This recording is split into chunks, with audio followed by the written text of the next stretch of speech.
රවි කරුණානායක මහතා ආරෝණීය කතානායකතුමනි විදුලි බල හා බල ශක්තිය 2012 වසරේ ලාභය සභාගත කරන්නද ගරු මන්ත්‍රීතුමා සභාගත කරන වෙලාවත් එක්ක පරිණියකට උත්තර දෙන්න. ඒක විතරක් අයන්න ඔව් අයන්න 1 2012 වසරේ අලාභය මිලියන 77645යි 2013 වසරේ ලාභය මිලියන 12849යි 2014 වර්ෂයේ අපේක්ෂිත ලාභය මිලියන 2900යි 2015 සිට 2016 දක්වා අපේක්ෂිත ලාභය 2015 මිලියන 4260යි 2016 මිලියන 14141යි 2013 දෙසැම්බර් 31 වන විට ප්‍රාග්ධන ප්‍රමාණය හා සංචිත ප්‍රමාණය දායක ප්‍රාග්ධනය මිලියන 1,26,612යි සංචිත ප්‍රමාණය මිලියන 2,700 මිලියන 27,000 සභාගත කරන්නද කරුණ අතුරු ප්‍රශ්නාංක 1 මගේ අතුරු ප්‍රශ්නාංක 1 පරිණිය අතුරු ප්‍රශ්න වන්නේ ඇමතුමනි කරුණාකරලා කියන්න පුළුවන්ද ඇයි විදුලි බිල අඩු කළා නැත්තේ? මෙතන අධික ලාභයක් ඇති කරලා තිබෙනවා නම් ඒක ඔබතුමාලා අසාධාරණ මට්ටමට මාර්තු මාසයේ 2013 145කින් වැඩි කරපු නිසායි මේ ඇතිවලා තියෙන්නේ. ඇයි එහෙනම් 145කින් දැන් අඩු කරන්න බැරි වන්නේ? ගරු මන්ත්‍රීතුමනි ගිය වසරේ අලාභය මිලියන 77645 2012 ලාභයක් තිබෙනවා. නමුත් මේ අවුරුද්දේ මේ මැයි මාස විතර වෙනකන් වර්ෂාවෙන් අපි වර්ෂාවක් මේ තිබුණේ නැති නිසා බලාගාර ආශ්‍රිත ප්‍රදේශවලට අපට ජලය පාවිච්චි කරලා විදුලිය නිපදවන්න පුළුවන් උනේ 15%ක් පමණ ප්‍රමාණයක්. ඊටු සියල්ල ඉන්ධන භාවිතා කරමින් තමයි විදුලිය ජනනය කළේ. ඒ නිසා මේ වර්ෂයේ ලාභය තාම අපි ගණනය කරමින් යනවා ලාභය හෝ අලාභය. එය නොයෙකුත් කාරණා මත තීන්දුව වෙන්නේ. ඒ නිසා දැනට අපට මේ වර්ෂයේ ලාභය හෝ අලාභය දැනට තව මාස 6ක් තියෙනවා. වහිද දන්නෙත් නැහැ, පායයිද දන්නෙත් නැහැ.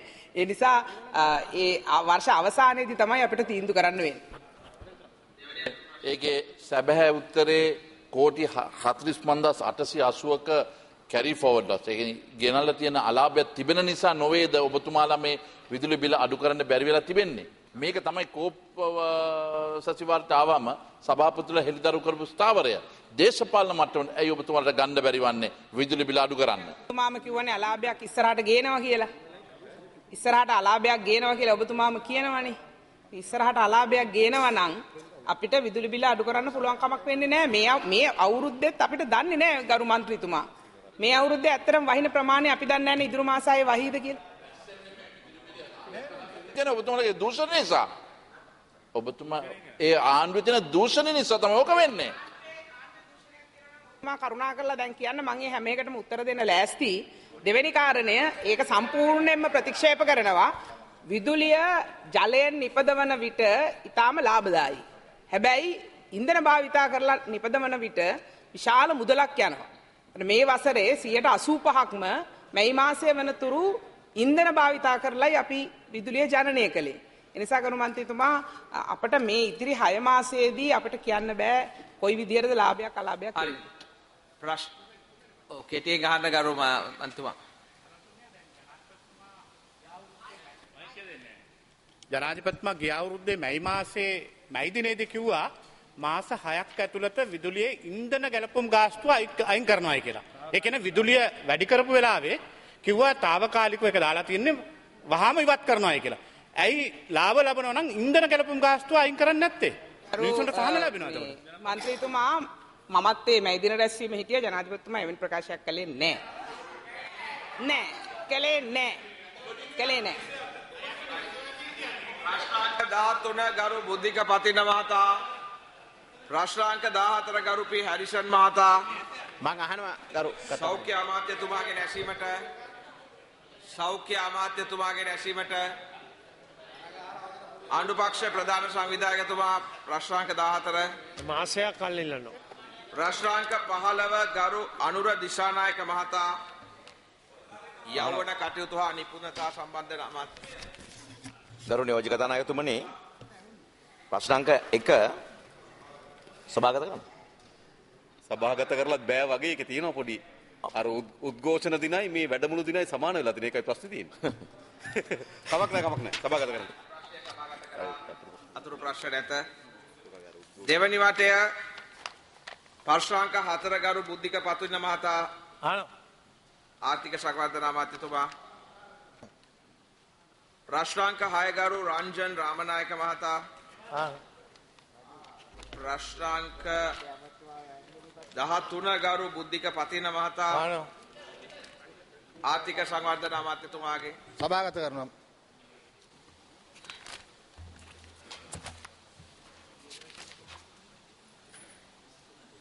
සාවර නියෝග 23 දෙක යටතේ ප්‍රශ්න ගරු රනිල් වික්‍රමසිංහ මහතා.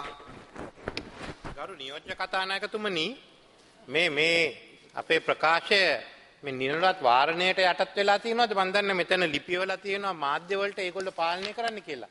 මේ සභාවේ කියන ඒවා අනික් වැඩ කටයුතු වාරණයට යටත් කරන්න බෑ මේක නිරලවත් වාරණයක්. ඉතින් ඔබතුමාගේ අවධානය යොමු කරනවා. මේක ඒකට කරන්න බැරි එකක් මේ වල තියෙන ලිපි කෑල්ල මට ජූනි 15 වෙනි දින බේරුවල ප්‍රදේශයේදී ඇති වූ සිද්ධිය නිසා උද්ගත වී ඇති අර්බුදකාරී තත්ත්වය පිළිබඳ මම මේ ගරු සභාවේ අවධානය යොමු කරවීමට කැමැතියි. මේ ඔබතුමාලා කිව්ව එක නෙමෙයි මේ අමාත්‍යාංශයෙන් වෙලා තියෙනවා. මේක නෙමෙයි. We can't be controlled by anyone else and there is no censorship anywhere in the country. ඊට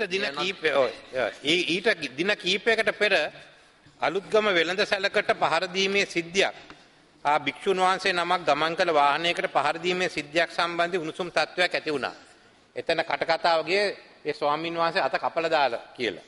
ඒත් එබඳු සිදුවීම් යලි ඇති නොවන පරිදි ක්‍රියාමාර්ග ගැනීම වෙනුවට ඒවා උසිගන්නන්න සුළු පරිසරයක් රජයේ නිර්මාණය කර තිබෙනවා. ඒ ප්‍රතිඵලයක් හැටියට ජාතිවාදයේ ඇවිස්සි විශාල වශයෙන් දේපොළ හානි මේ වන විට ජීවිත හානිද සිදුවී ඇති බැවින් අපට දැන ගැනීමට සිදුවී ඇති බවයි අපට දැන ගැනීමට හැකි වී තිබෙන්නේ. ඊයේ කරු ජයසුර මන්තුමයි 37 නායක මන්තුමා ගියද්දී ඒ මරණයටපත් වුණු ගෙවල් කීපයක් ගැනත් ගෙවල් 3-4 ඒ ගැන කරුණු කියලා තියෙනවා.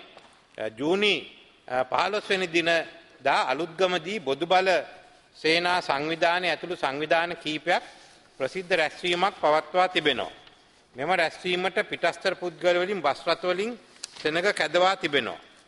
තවද මේ රැස්වීම කතා මගින් ජාතිවාදය අවුලලා තිබෙනවා. අනතුරුව පෙළපාලියක් ලෙස මෙම පිරිස මුස්ලිම් ජනතාව ජීවත් වන දර්ගා නගරය හරහා ගමන් කර තිබෙනවා. දැන් අලුත්ගම තියෙන සිද්ධියටයි දර්ගා නගරයට යන්නේ කියලා කාටවත් තේරෙන්නේ නැහැ. දර්ගා නගරේ තියෙන සම්පූර්ණ මුස්ලිම් අය ඉන්න ප්‍රදේශයක්. ප්‍රශ්නේ ඇති වුණේ අලුත්ගම.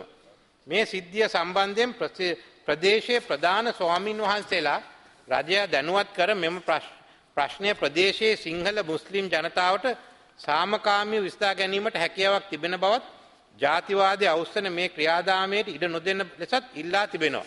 ඇත්ත වශයෙන්ම ඔබතුමාත් දන්නවා අපේ කන්දවත්ත කන්ද විහාරයේ නායක ස්වාමින් වහන්සේ අපේ මාලවන විහාරස්ථානයේ ස්වාමින් වහන්සේ පාලිත් ස්වාමින් වහන්සේ සියලු සංඝයා නායක ස්වාමින් වහන්සේ දැනුම් දුන්නා. අපි මේක බලා ගන්න හැම වෙලේම මේ සිද්ධි බලා ගන්නවා. මෙතන මන්තුමන්ලත් දන්නවා. අපි මුස්ලිම් අයට කතා කරලා මේක විසඳ ගන්නම් කියලා. ඒත් මේ අවස්ථාවේදී ඒ ස්වාමින් වහන්සේලාගේ කිසිම මේ උදව්වක් උපකාරයක් ඉල්ලුවේ නැහැ. පිටින් ගෙනාව සංඝයා වහන්සේ. අපේ විෂ්ණු දෙවියන්ව තමතක කරලා දාලා මේ වැඩේ කරන්න දැක්. ඉතින් පුදුමයක්ද මේ වෙන එකට. එහෙත් රජයේ විවිධ පුද්ගලයන්ට නීතිය අත ගැහිීමට ඉඩදී නිහඬව බලා සිටීමේ පිළිවෙතක් අනුගමනය කර තිබෙනවා. විශ්වවිද්‍යාල ශිෂ්‍යයන් නිදහස් අධ්‍යාපන රැක ගැනීමට රැස්වී තබද්දී පෙළපාලියද්දී මහජනයාට පීඩාවන්නේ කියා උසාවි නියෝග කියන ඒවා නවත්වා රජය මෙහිදී නැවැත්වීමට පියවර ගත්තේ නැහැ. මෙම සිද්ධිය ගැන පූර්ණ වාර්තාවක් අපේක්ෂා කරන අතර අදාළ සිදුවීම් ඇති වී පැතිරීමට ඉඩදී රජය බලා සිටියේ කවර හේතු නිසාදයි අගමැතිතුමාගෙන් විමසා සිටීමට කැමැති. විශේෂයෙන්ම කවුද මේ රැස්වීමට අනුබල දුන්න නිලධාරියා කවුද කියලා අපි දැනගන්න කැමැතියි. එමෙන්ම මීට වගකිව යුතු සංවිධාන නායකයින් පුද්ගලයන් කවුරුද යන්න ඔවුන් සම්බන්ධයෙන් ගෙනගත් නීතිමය ක්‍රියාමාර්ග මොනවාද යන්නත් වැඩිදුරටත් දැන ගැනීමට කැමැතියි. එයාට දෙන වන්දිය කුමක්ද කියලත් අපි දැනගන්න කැමති. මම මේ සභාවට ඇතුල් වෙන අවස්ථාවේදී මට මාවනැල්ලෙන් එවලා තිබුණ කොලයක්. අද දැනුම් දීලා තියෙන අලුත්ගම සිංහල බෞද්ධ ඝාතනය හෙලා දකිමු. මේ අමන ප්‍රහාරයට එරෙහිව මාවැල්ල නගරයේ පවත්වනු ලබන විශේෂ සත්‍යාග්‍රහය 2014 6 වෙනි මාසේ 17 වෙනිදා අද සවස් 3:00ට මාවනැල්ල ඔරලෝසු කණු ඉදිරිපිට පැවැත්වේ. මහසෙන් 969 මම පොලිසිය ඉඩ දීලා තියෙනවා කියලා තියෙන මම කැමතියි දැන් කරුණාකරලා මේක අගමැතිතුමාට දෙන්න කතා කරලා මේක නවත්තන්න මේ යන්නේ එක මේකෙන් විශාලම මේ රටතානිය බෞද්ධ අපිට විශාල අවනම්බුවක් මේක වෙලා තියෙන්නේ. ඒ නිසා මම අගමැතිතුමාට මේකේ කොපියක් එවනවා දැන් කරුණාකරලා දැන්වත් පොලිසියට කියන්න මාවනැල්ලේ මුස්ලිම් මිනිස්සු ඉන්නවා. මම එදාත් ප්‍රශ්නයක් ඇහුවා මාවනැල්ල ගැන ඒ වාර්තාව මට ලැබුණේ අඩු ගන්න ඒකවත් නවත්ත ගන්න කියලා. තවත් සිද්ධිය ඇති වෙන්නේ නැති. අගමැතිතුමාට වෙන පොලිසියකුත් තියෙනවා. අගමැතිතුමාට වෙන ප්‍රධානයක්. ගරු අග්‍රාමාත්‍යතුමා. ජයකතානායකතුමනි මම ස්තුතිවන්ත වෙනවා විපක්ෂ නායකතුමාට මේ කාරණාව පාර්ලිමේන්තුවට ඉදිරිපත් කිරීම ගැන. මොකද ජාතික වශයෙන් ආගමික වශයෙන් අපි සියලු දෙනා මේක වගේ කල්පනා කරන්නේ සාමකාමී සමාජයක් ශ්‍රී ලංකාව තුළ. ඒ නිසා මේකේ සාධාරණත්වය අපි සාකච්ඡා කරලා සියලු දෙනාම සාමකාමී සමාජයක් ගොඩනැගීමට අදහස් ඇති කර ගැනීමට ඔබතුමාගේ අදහස් ඉදිරිපත් කරේ ගැන මම ස්තුතිවන්ත වෙනවා. මේක ඇති වෙලා තියෙන තත්ත්වය මේකයි.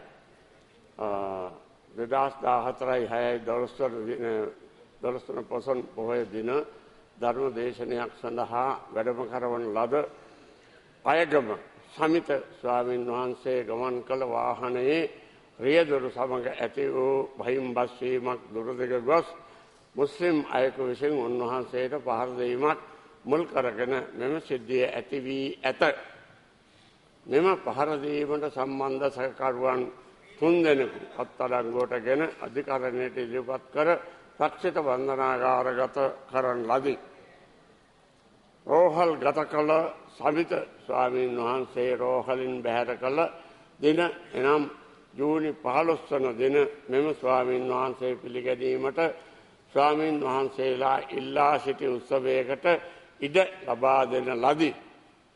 මෙම උත්සවයේ අවසානයේ මෙම හිමියන් උන්වහන්සේ වැඩ සිටින දර්ගා නගරයේ කුරුදුවත්ත විද්‍යාරාම විහාරස්ථානයේ වෙත ගමන් කිරීමට තිබෙන මාර්ගය දර්ගා නගරයේ ප්‍රධාන මුස්ලිම් පල්ලිය ඉදිරියෙන් වැටී ඇති බැවින් මෙම ගමන පිළිබඳව අදාළ පල්ලියේ පූජකවරුන්ද දැනුවත් කර අවහිරතාවයකින් තොරව මෙම කාර්යය ඉටු කිරීමට අදාළ පාර්ශවයන් එකග විය.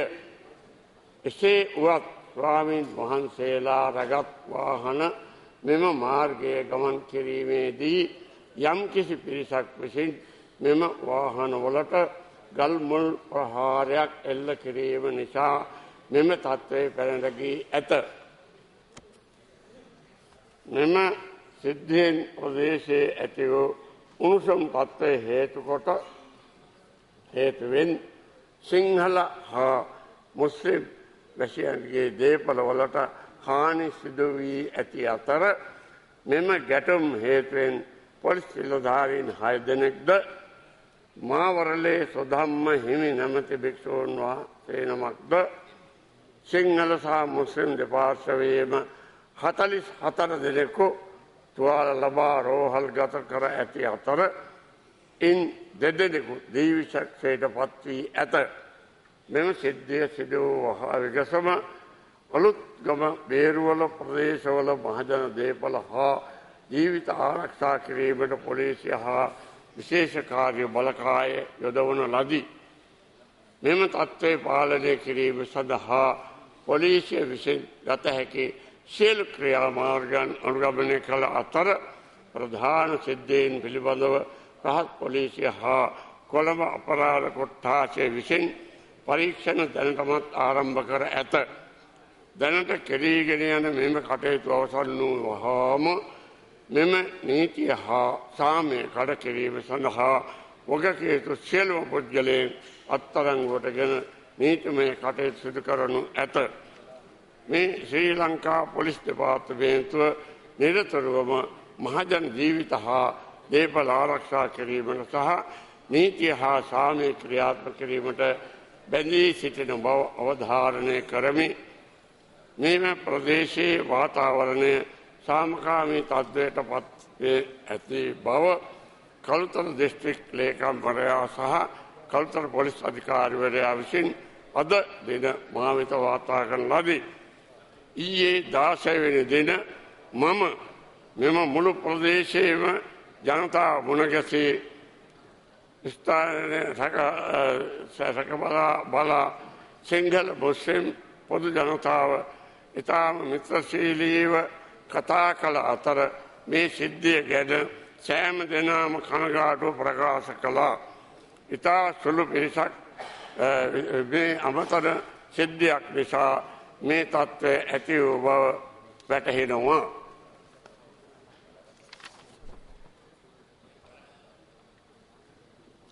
අලුත්ගම සිංහල බෞද්ධ ඝාතනය හෙලා දකිමු කියලා මේකේ සඳහන් වෙලා තියෙනවා.